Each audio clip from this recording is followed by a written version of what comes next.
Ndugu wapenzi wa samaki, ninaitwa Mr. Makemba. Mimi ni mtaalamu wa samaki. Huduma nazotoa ni kama vile kuwatembelea wadau na kuwashauri, lakini sisi tunatoa huduma ya ujenzi bora wa samaki.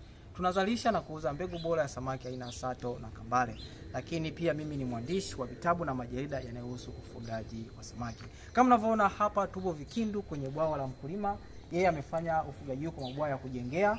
Lakini kabla hajajengea alifanya kuchimba kisima, kwa hapa na maji ya kisima. Na kama mnavyoona amefanya mradi wake vizuri kabisa. Pembeni amepanda mipapai, kuna migomba na kadhalika. Ukifika hapa unaweza kaenjoy kwa sababu kuna mandhari mazuri kabisa. Sasa nimeona nichukue video hii kuhamasisha mdau ambao unataka kufuga samaki. Sasa sitaki kuongea mengi, nataka nipo na mwenyeji wangu atueleze yeye anaonaje ufugaji wa samaki na mambo mengine kadhalika. Ndio bwana mkubwa, unaitwa nani? Na mimi naitwa naitwa Mr. Chinga. Chinga.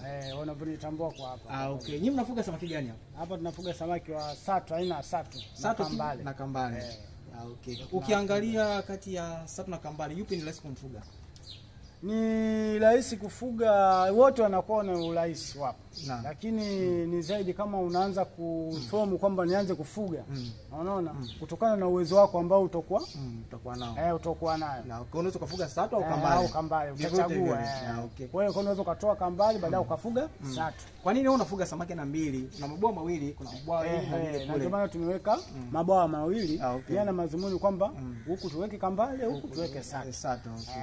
Na humu umeweka sato wangapi? Kwenye bwawa kama hilo tumeweka sato kama 1500. 1500. Okay. Na kule kambale mliweka ngapi? Kambale naye tuliweka pale 1500. Okay, 1500.